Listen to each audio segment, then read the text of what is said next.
చాలామంది జీవితానికి సుఖం ఎక్కడరా అంటే బాగా డబ్బులుంటే సంతోషంగా ఉండొచ్చని, ఆస్తిపాస్తులుంటే హాయిగా బ్రతకొచ్చని, అలాగే కొంతమంది మరి మత్తు పదార్థాలకి, ఆల్కహాల్‌కి బానిసలైపోయి ఇక్కడున్న సుఖం ఎక్కడా దొరకదురా అని అంటూ ఉంటారు.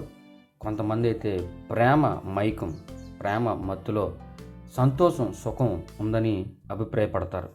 అయితే చాలా మందిని మనం చూస్తున్నప్పుడు సమాజంలో ప్రేమ ద్వారా చాలామంది కుటుంబాలు సర్వనాశనం అయిపోయిన వారు, పిల్లల్ని పోగొట్టుకున్నవారు, భార్య భర్తల్ని పోగొట్టుకున్నవారు చాలామంది ఉన్నారు.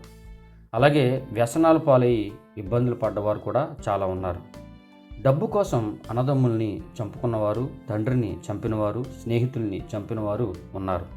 కాబట్టి ఈ చెప్పబడే వాటిలో దేంట్లోనూ కూడా మనకి సంతోషము, సుఖము దొరకదని మనకు అర్థమవుతుంది. కీర్తనకారుడు 16వ కీర్తనలో అని అంటున్నాడు, ఆయన సన్నిధిలోనే సంపూర్ణ సంతోషం ఉంటుందని, అక్కడే సమాధానం దొరుకుతుందని. కాబట్టి ఇవన్నీ తాత్కాలికమే, వాటిలో స్వార్థం ఉంది, వాటిలో నిలకడ లేదు.